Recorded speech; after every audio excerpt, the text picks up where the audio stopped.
तो चलिए शुरू करते हैं। बायोलॉजी में हम लोगों ने मानव रक्त का पहला पार्ट कर लिया, जिसमें हमने 57 प्रश्न किए थे। आगे हम करते हैं 58 से जितना हो सकेगा, और मैं डिटेल में बताता जाऊंगा।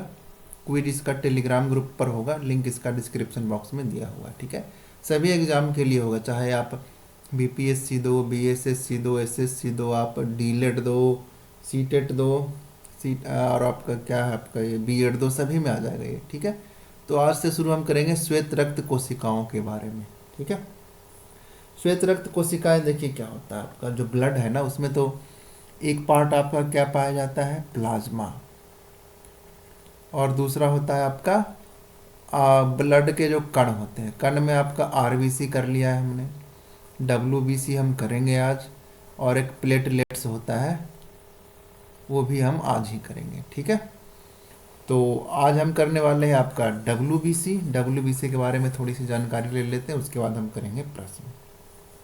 ठीक है, डब्ल्यूबीसी की जो संख्या है ना आपका, वाइड ब्लड कॉर्पोस्कल्स बोलते हैं इसको, कार्पसल्स भी बोल लेते हैं, डब्ल्यूबीसी इसको बोला जाता है। ठीक है, इसकी रक्त में है ना सबसे कम होता है, ये सबसे कम होता है। इसकी संख्या करीब 6000 से 10,000 के बीच में होता है। के मतलब किलो, किलो मतलब हजार होता है, प्रति घन मिलीमीटर होता है वो। ठीक है, और इसका जो आकार होता है वह अनियमित होता है, किसी भी आकार का आपको ये मिल जाएगा वो। इसमें हेमोग्लोबिन नहीं पाया जाता है, हीमोग्लोबिन नहीं पाया जाता, जिसके कारण यह क्या होता है, रंगहीन हो जाता है।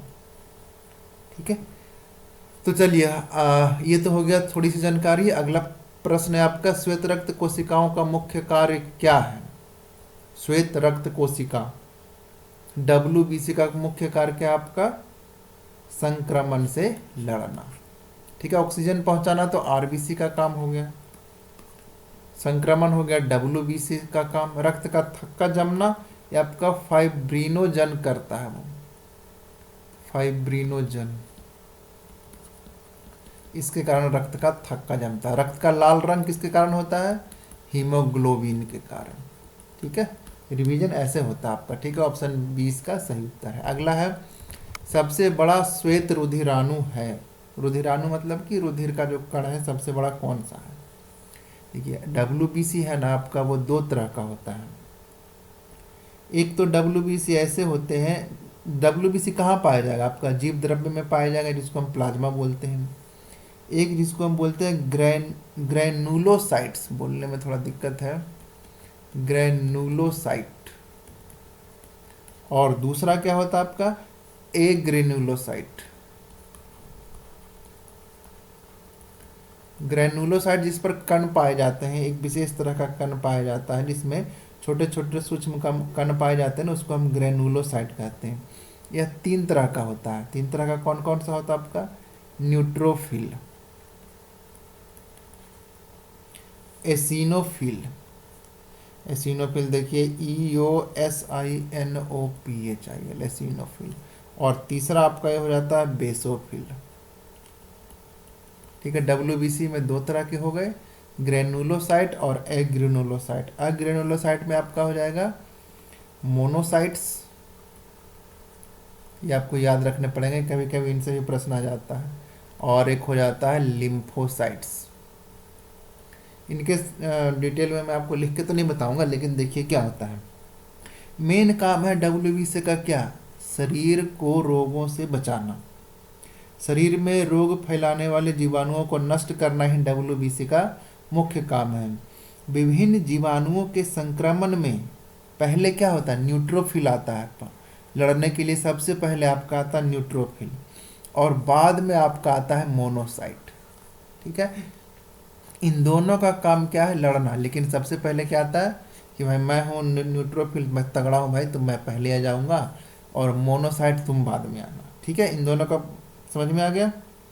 जीवाणुओं को नष्ट करने का काम करते हैं कौन, न्यूट्रोफिल और मोनोसाइट। संक्रमण होने पर न क्या होता है, रक्त में न्यूट्रोफिल तथा मोनोसाइट, इन दोनों की संख्या क्या हो जाता है, बढ़ जाता है वो। ठीक है, जैसे सैनिक की संख्या बढ़ती है ना, उस तरह से इसकी संख्या बढ़ जाती है।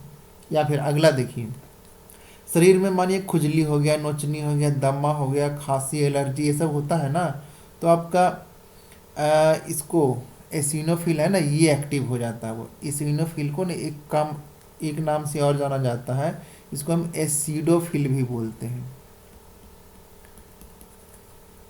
कब होता है ये एक्टिव? इसकी मात्रा कब बढ़ जाती है? जब अगर नोचनी हो गया, खुजली, दमा, खांसी, एलर्जी ये सब होने पर एसिडोफिल सुरक्षा प्रदान करता है। ठीक है। बेसोफिल क्या करता है आपका?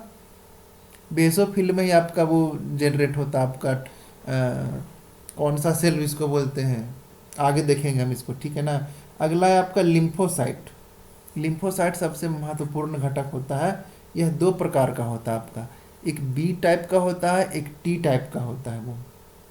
और ये दोनों जो है ना वो अलग अलग रोगों से लड़ने के लिए अलग अलग प्रकार के एंटीबॉडी का निर्माण करते हैं वो। ठीक है। जब एड्स हो जाता है ना तो उसमें टी लिम्फोसाइट्स जो होता है ना वो आपका खत्म हो जाता है। ठीक है। अब पूछा गया प्रश्न में सबसे बड़ा रुधिराणु कौन सा है? यही आ रहा, लिम्फोसाइट आ रहा, मोनोसाइट, थ्रोम्बोसाइट, आपका एरिथ्रोसाइट। डब्ल्यूबीसी को ना थ्रोम्बोसाइट भी कहा जाता है, थ्रोम्बोसाइट। ठीक है। अब सबसे बड़ा इसमें पूछ रहा है, तो डब्ल्यूबीसी में ना आपका मोनोसाइट ही हो जाता है, सबसे बड़ा हो जाता है। तो सर सबसे छोटा कौन सा होता है? सबसे छोटा आपका होता है लिम्फोसाइट। इसका सही उत्तर आपका हो जाएगा मोनोसाइट, सबसे बड़ा है। मोनो मतलब क्या होता है? अकेला, जो अकेला होगा वो सबसे बड़ा होगा, ऐसे याद रखिए। मानव के श्वेत रक्त कणों का व्यास कितना होता है? ये तो सिंपल है आपका, ये आपको याद रखना पड़ेगा 0.7 mm, सॉरी 0.007 mm। ठीक है। आगे बढ़ते हैं।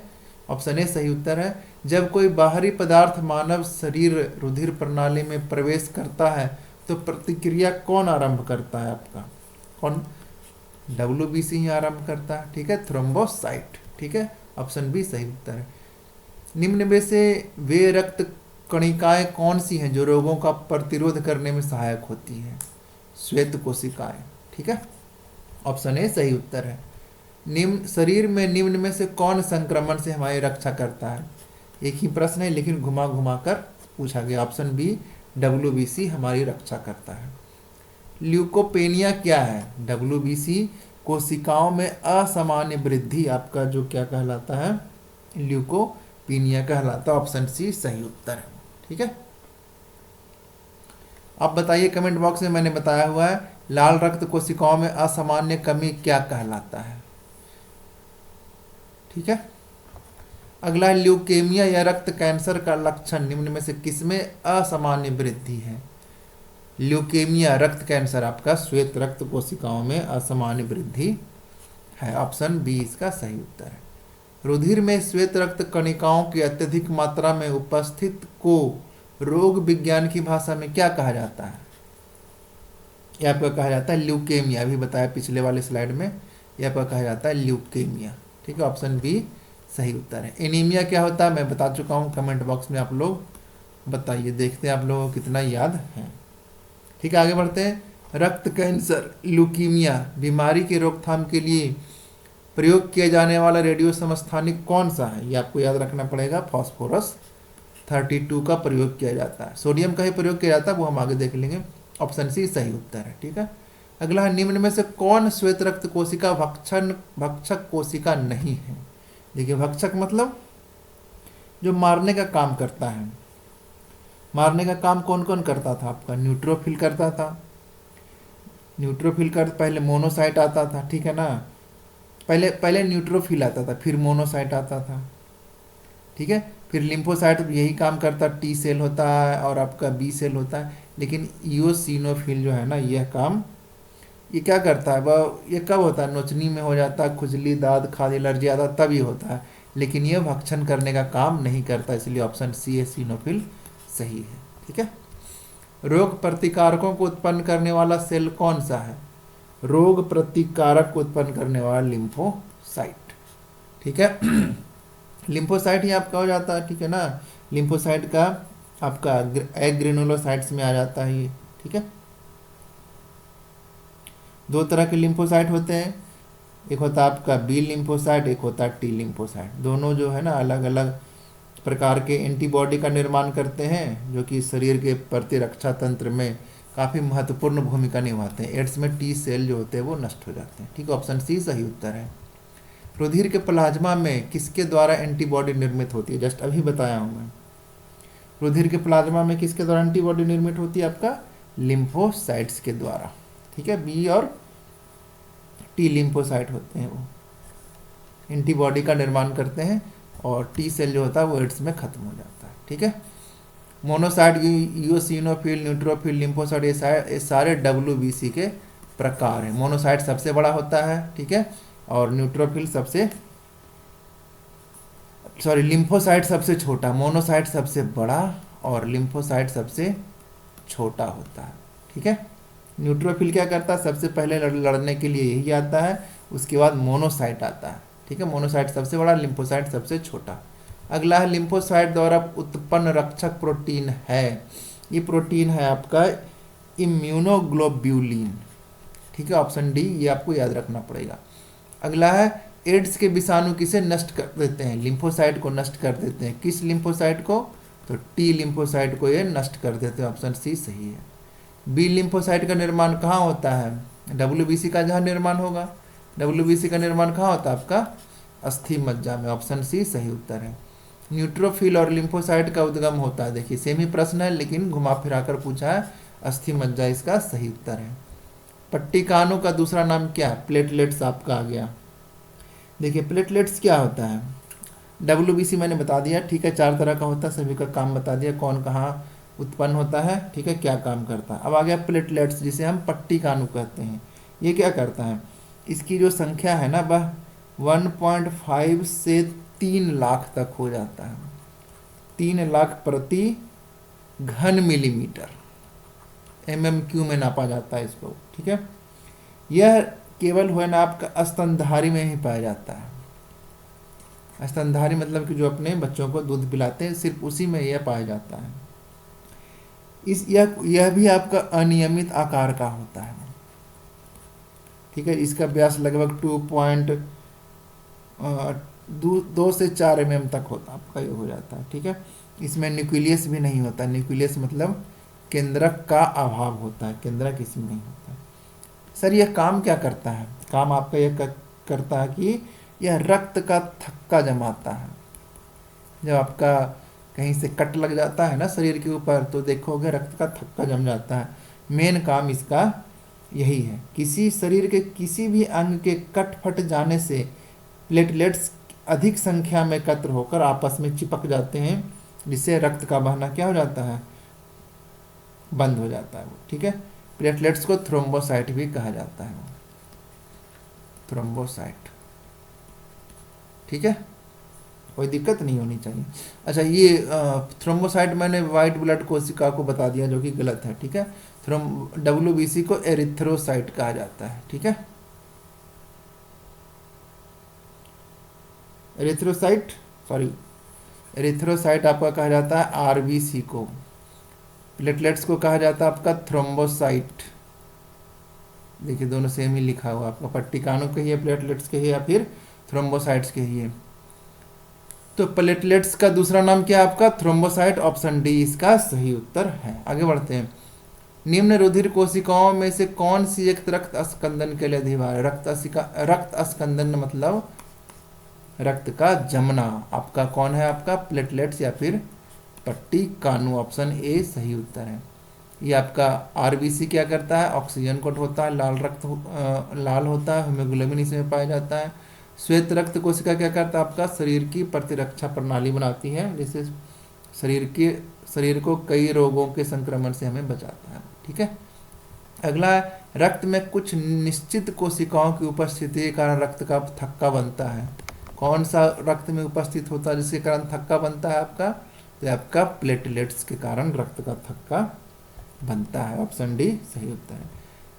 प्लेटलेट्स के उत्पादन का नियंत्रण कौन करता है आपका? देखिए थक्का बनाने में कौन जिम्मेवार है? थक्का बनाने के लिए कौन जिम्मेवार है? वही इसको हमारा वो आपका होता है क्या कहते हैं, फाइब्रिनोजिन कहते हैं ना, या फिर थ्रोम्बिन कहते हैं इसको।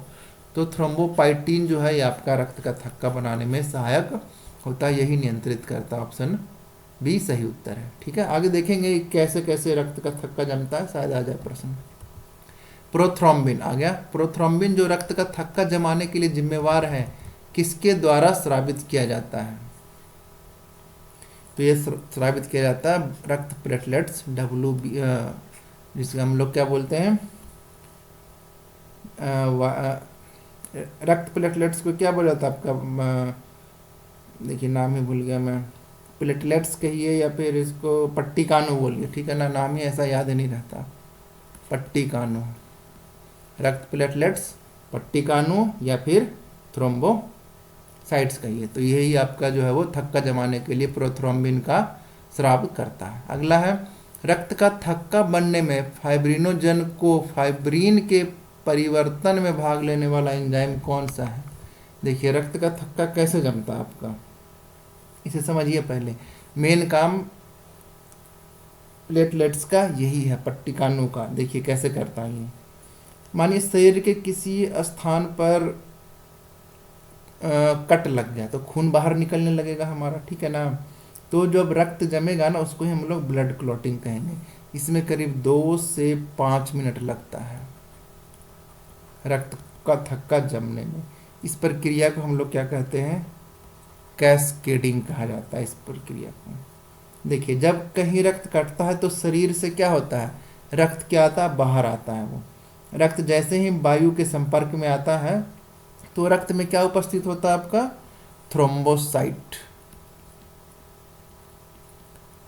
थ्रोम्बोसाइट, रक्त में क्या है आपका, थ्रोम्बोसाइट है। थ्रोम्बोसाइट हवा में आ गया, वो थ्रोम्बोसाइट हवा से अभिक्रिया करके ये आपका थ्रोम्बोप्लास्टिन में बदल जाता है,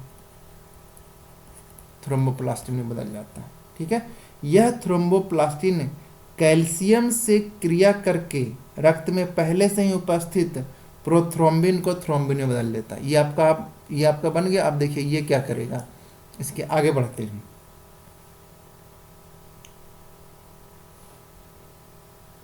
थ्रोम्बोप्लास्टिन बन गया आपका, ठीक है। अब ये थ्रोम्बोप्लास्टिन जो है, एक और समझ लीजिए तो पता चल जाएगा, आगे के सारे क्वेश्चन बन जाएंगे।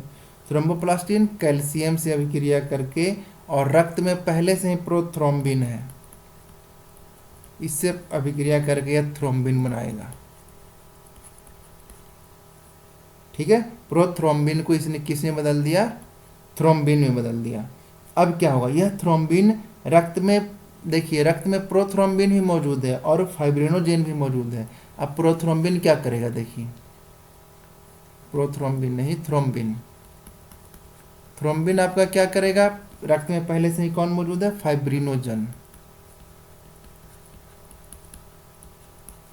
फाइब्रिनोजन से अभिक्रिया करके यह फाइब्रिन बना लेगा। ठीक है, अब यह फाइब्रिन जो है थोड़ा लंबा प्रोसेस है, आरबीसी से अभिक्रिया करके थक्का जमा देगा। ठीक है, फाइब्रिन जो है ना आपका, ये वाला, ये रचना जो है वो जालीनुमा रचना होती है, इस तरह की। जाली में आ गया, ऊपर से आरबीसी आ गया, ये आरबीसी क्या हो जाता है, जाली में फंस जाता है, इकट्ठा हो जाता, होता जाता है। इस प्रक्रिया को हम स्कंदन भी कहते हैं। और रक्त का बहाव क्या हो जाता है आपका, रुक जाता है। ठीक है, तो मेन काम किसका हो गया आपका, थ्रोम्बिन का। यही जो है वो फाइब्रिनोजेन को फाइब्रिन में बदलता है। ठीक है, थ्रोम्बिन ही है ना आपका, थ्रोम्बिन जो है वो फाइब्रिनोजेन को फाइब्रिन में बदला। ऑप्शन सी सही उत्तर है। ठीक है, अगला, निम्नलिखित में से कौन सा एंजाइम रक्त का थक्का बनाने के लिए आवश्यक है? जस्ट अभी बताया मैं, क्या करता है आपका, थ्रोम्बिन। ठीक है, ऑप्शन ए, ऑप्शन बी सही उत्तर है। एमाइलेज जैसा पाचन तंत्र, पेप्सिन पाचन तंत्र से रिलेटेड, ऑप्शन बी सही उत्तर है। रक्त का जमाव निम्नलिखित में से किस प्रोटीन के द्वारा होता है? जस्ट अभी बताया हूँ, कितनी बार बताया, एक बार समझ गए तो आपका बनता चला जाएगा। Option B fibrinogen. कौन मानव में रक्त का थक्का बनाने के लिए अनिवार्य है? विटामिन के। ये तो कई बार आपने सुना होगा। वो देखिए, विटामिन, रक्त में क्या क्या पाया जाता है, रक्त के स्कंदन में अनिवार्य पदार्थ कौन कौन से होते हैं? देखिए एक तो होता है विटामिन के और प्लेटलेट्स, जिसको हम लोग थ्रोम्बोसाइट कहते हैं।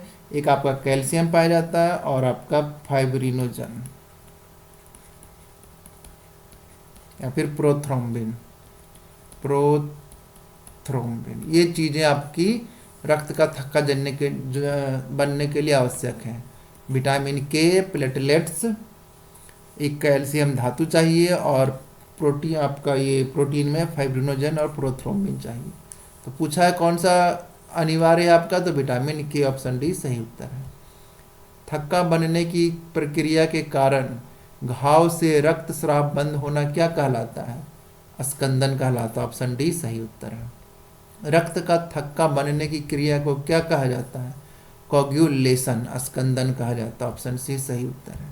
विटामिन के की विशिष्ट भूमिका किसके संश्लेषण में है, देखिए दिमाग लगाइए, किसके संश्लेषण में, आपका जो रक्त जमने में सहायता करता है, प्रोथ्रोम्बिन, ठीक है, ऑप्शन डी सही उत्तर है। रक्त जमने में किस तत्व की मुख्य भूमिका होती है, कैल्शियम की, ऑप्शन बी सही उत्तर है, बता चुका हूं मैं आपको। किसकी मौजूदगी के कारण शरीर के भीतर रक्त नहीं जमता है, मैं बता चुका हूँ आपको ब्लड वाले में, पिछले वाले में जाकर देखिए। यह हिपैरिन के कारण जो है ना, शरीर में जो रक्त है वो लिक्विड फॉर्म में रहता है, उसको जमने नहीं देता है। अगर शरीर में रक्त जम गया तो ब्लड सर्कुलेशन बंद हो जाएगा, हृदय आपका काम करना बंद कर जाएगा वो, ठीक है ना, हेमरेज हो जाएगा वो।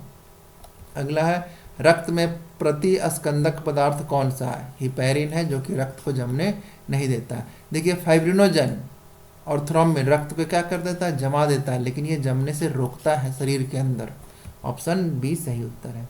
हिपैरिन जो परिसंचरण तंत्र में रक्त के थक्कों के जमाव को रोकता है, का निर्माण किसके द्वारा होता है, ये आपका होता है बेसोफिल। मैंने बताया था ना उस टाइम, मैं भूल गया था कि बेसोफिल का काम क्या है, यह हिपैरिन के निर्माण में सहायक होता है, ठीक है। बाकी लिम्फोसाइट, न्यूट्रोफिल, एसिनोफिल, ये सब क्या करते हैं, आपके जीवाणु भक्षण है ये, ठीक है ना।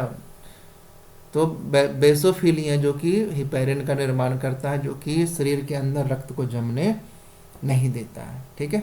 निम्नलिखित में से किसकी कमी के कारण रक्त का थक्का नहीं जमता है, कौन रक्त का थक्का जमाने में सहायक है, विटामिन के। तो इसकी अगर कमी हो जाएगी तो रक्त का थक्का जमेगा ही नहीं, जिसे हम लोग हीमोफीलिया भी कहा जाता है, हीमोफीलिया। यह बीमारी जब हो जाएगी ना आपको तो रक्त का थक्का नहीं जमेगा, इसे हम लोग रॉयल डिजीज बोलते हैं। रॉयल डिजीज क्यों बोलते हैं, क्योंकि ये इंग्लैंड की महारानी एलिजाबेथ को ये हो गया था और वो रॉयल लोग थे, इसलिए इसको नाम ही दे दिया गया रॉयल डिजीज, ऑप्शन बी सही उत्तर है। रक्त स्राव को रोकने के लिए आमतौर पर किस एल्युमिनियम लवण का प्रयोग किया जाता है, देखिए दाढ़ी बनाते समय अगर कट जाता है तो किसका प्रयोग करते हैं, पोटास एलम का, जिसको हम लोग फिटकिरी भी बोला जाता है, ठीक है, ऑप्शन डी सही उत्तर है।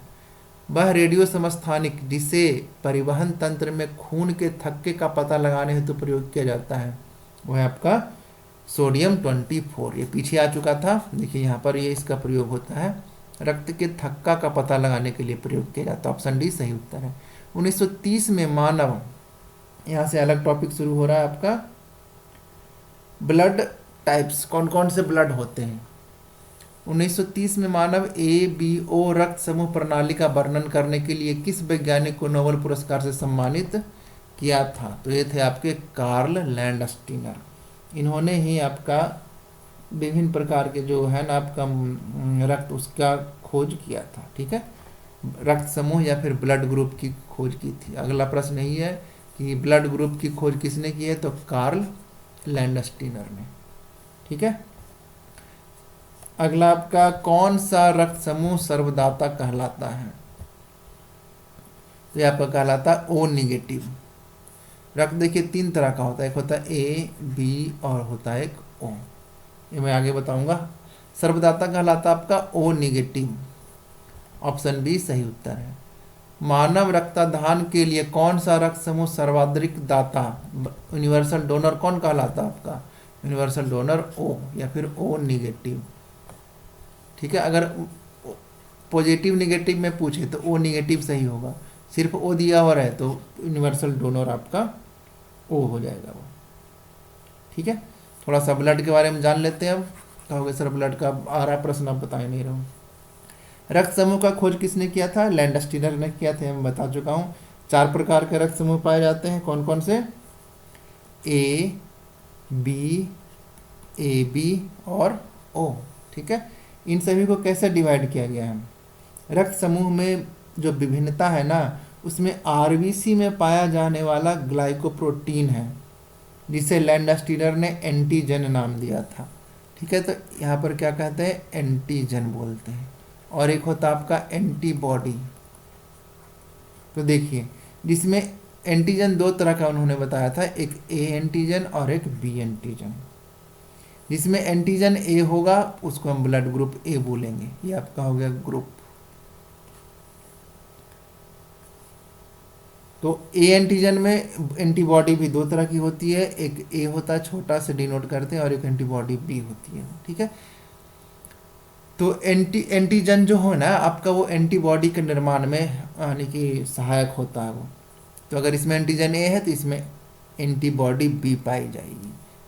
अगर ब्लड ग्रुप बी है तो एंटीजन बी पाया जाएगा और इसमें एंटीबॉडी ए होगी वो।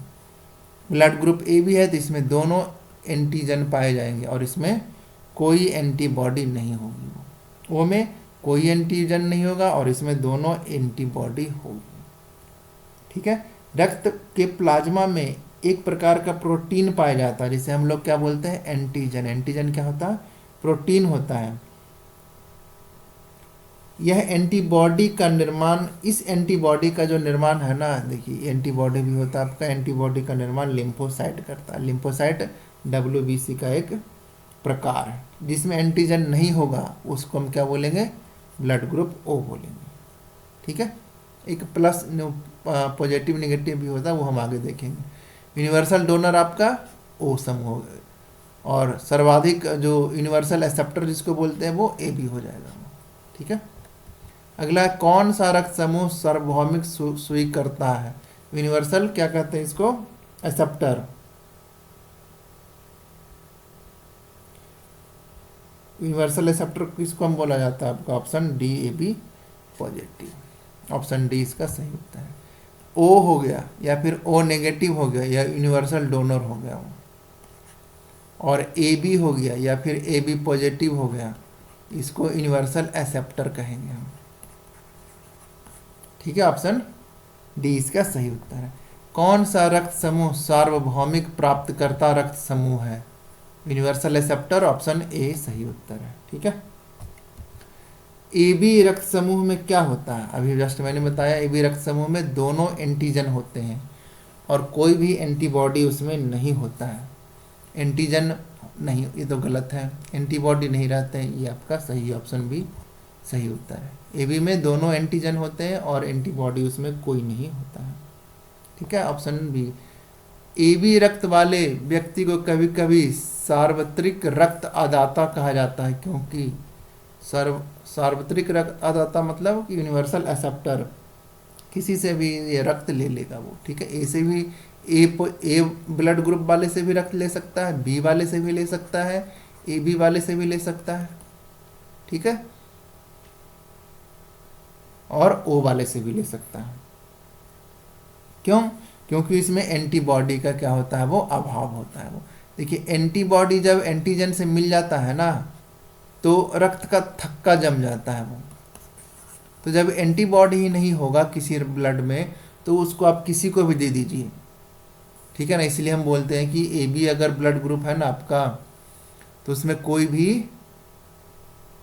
एंटीबॉडी नहीं है। ठीक है, तो वो ए वाले को भी ले लेगा, बी वाले को भी ले लेगा, ए बी वाले को भी ले लेगा, ओ वाले को भी ले लेगा। ठीक है, तो ऑप्शन बी इसका सही उत्तर है वो, क्योंकि उसमें एंटीबॉडी का अभाव होता है। अगला है रक्त के ए बी वर्ग वाला व्यक्ति ऐसे व्यक्ति को रक्तदान कर सकता है जिसका रक्त वर्ग हो। ए बी वाला यूनिवर्सल एक्सेप्टर है, अगर ये खून किसी को देना चाहे तो वो सिर्फ ए बी को ही दे सकता है, लेकिन लेने के लिए सभी से ले सकता है वो। ठीक है ना, देना हैगा ए बी वाला तो सिर्फ ए बी वाले को ही देगा और लेने के लिए वह सभी से ले सकता है, यूनिवर्सल एक्सेप्टर है। तो ऑप्शन सी सिर्फ ए बी वाले को ही दे सकता है।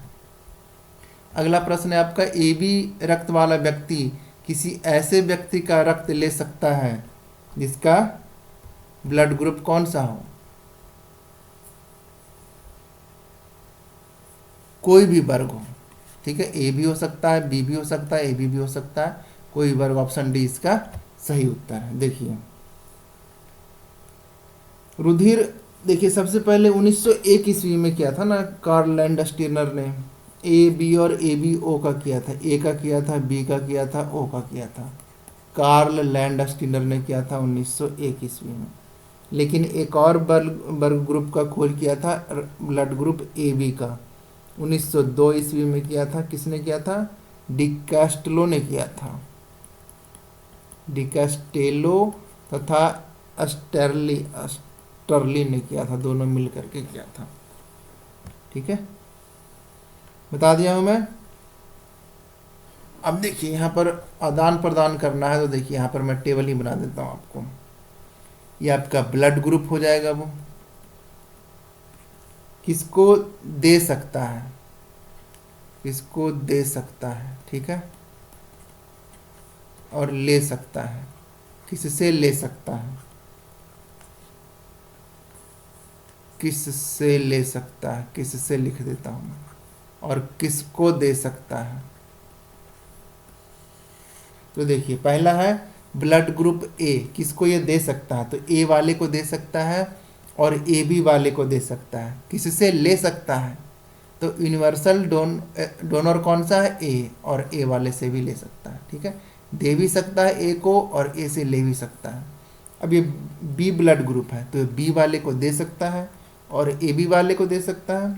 ले किससे सकता है? यूनिवर्सल डोनर से ले सकता है और बी वाले से ले सकता है, क्योंकि बी है तो बी वाले से तो लेगा ही, बी वाले को देगा भी। ब्लड ग्रुप आपका ए बी है, तो यह किसको दे सकता है? सिर्फ ए बी को ही दे सकता है वो। और ले किससे सकता है? तो सभी से ले सकता है, क्योंकि ये यूनिवर्सल क्या है? एक्सेप्टर है, किसी से भी ले सकता है। अगर आपका ब्लड ग्रुप ओ है तो किसको दे सकते हो? यूनिवर्सल डोनर है तो सभी को दे सकता है। और ले किसके सकता है? ले किससे सकता है? तो सिर्फ ओ वाले से ले सकता है। ठीक है, प्रश्न क्या था आपका कि रुधिर वर्ग बी वाला व्यक्ति निरापद कौन से रुधिर वर्गों के व्यक्तियों को रक्तदान दे सकता है? बी वाला किसको किसको दे सकता है? बी और ए बी को दे सकता है। ऑप्शन डी सही उत्तर है आपका। ठीक है, कोई दिक्कत नहीं है, टेबल आपको याद रहना चाहिए। अगला है रक्त समूह ओ वाला व्यक्ति किस रक्त समूह के व्यक्तियों से रक्त ले सकता है? ओ वाला किससे ले सकता है? केवल ओ से ही ले सकता है। ठीक है, जस्ट अभी बताया मैं, ओ वाला ओ से ही ले सकता है। पीछे चलते हैं। ओ वाला दे तो सभी को सकता है, लेकिन ले सकता है सिर्फ ओ से ही। ठीक है, ऑप्शन डी इसका सही उत्तर है।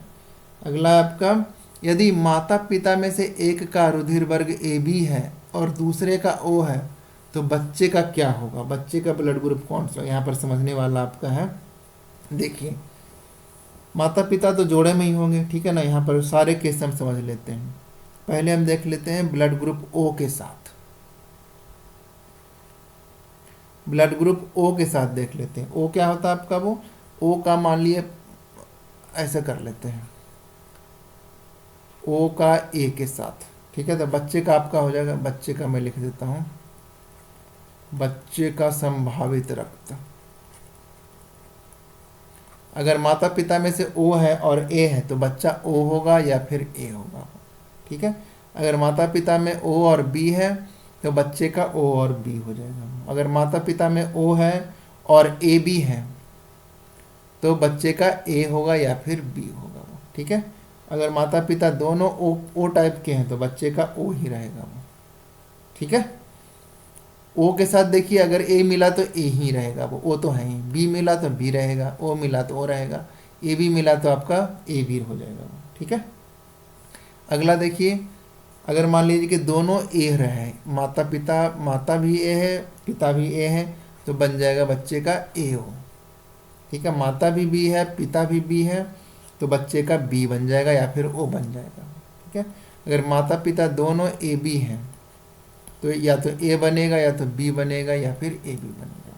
ठीक है, एक लास्ट कॉम्बिनेशन क्या बनता है कि ए है और एक ए बी है वो, माता पिता में से एक ए है, दूसरा ए बी है, तो ये बनेगा या तो ए बनेगा या तो बी बनेगा या तो ए बी बनेगा। माता पिता में से एक बी है और दूसरा ए बी है, तो ए बनेगा, बी बनेगा या फिर ए बी बनेगा। एक लास्ट बच जाता है, एक ए है एक बी है, तो क्या बनेगा, ए भी बन सकता है, बी भी बन सकता है, ए भी बन सकता है, ओ भी बन सकता है। ये आपको याद रखना पड़ेगा। तो देखिए यहाँ पर प्रश्न पूछा क्या कि माता पिता में से एक ए बी है और दूसरा ओ है, एक ए बी है और दूसरा ओ है, तो बच्चे का क्या बनेगा, या तो ए होगा या तो बी होगा। ऑप्शन ए सही उत्तर इसका होगा वो। ठीक है, ये टेबल आप याद रखिए, सारे प्रश्न बन जाएंगे।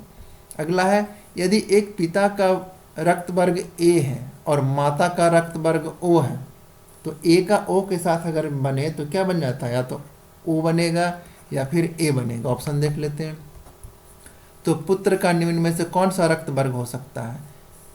ठीक है, पिता का ए है और माता का क्या है, ओ है, तो पुत्र का या तो ओ हो जाएगा और या तो ए होगा, तो ऑप्शन सी इसमें आ रहा है। ठीक है, ऑप्शन सी सही उत्तर है। अगला है आपका, यदि माता पिता के रक्त समूह ए तथा ए बी हो, माता पिता में से एक ए है दूसरा ए बी है, तो क्या बन जाएगा आपका, या तो ए बनेगा या तो बी बनेगा या फिर ए बी बनेगा। ऑप्शन देख लेते हैं। इसमें भी काफ़ी कन्फ्यूजन रहता है, जब तक आपको कंठस्थ नहीं होगा समझ में आपको नहीं आएगा। ठीक है, तो इसमें से कौन सा असंभव है, सॉरी असंभव है, इसमें से कौन नहीं हो सकता है, तो ए हो सकता है, बी हो सकता है, ए बी हो सकता है, लेकिन ओ नहीं हो सकता। ऑप्शन ए इसका सही उत्तर है। 9वां देख लेते हैं, यदि एक बालक का रक्त समूह ए बी है, उल्टा दिया हुआ, बालक का ही रक्त समूह ए बी है, तो तथा पिता का रक्त समूह ओ है, तो माता का रक्त समूह क्या हो सकता है, ये पूछा गया, उल्टा पूछा गया। देखिए ऑप्शन क्या क्या, पहले ये भी देख लेते हैं। देखिए ए बी कब कब बनता है, ओ के साथ ए बी कब कब बनेगा आपका, ओ के साथ अगर एक ओ हो और ए बी हो, तो ओ के साथ ए बी तो कहीं बनता ही नहीं है। ठीक है ना, आप पीछे टेबल में जाकर देख लीजिए। ओ के साथ अगर ए है तो ए और या ओ बनेगा, ओ के साथ अगर बी है, ओ के साथ अगर बी है तो बी या फिर ओ बनेगा, ओ के साथ अगर ए बी है तो आपका ए बनेगा या फिर बी बनेगा, ओ के साथ अगर ओ है तो आपका ओ ही बनेगा।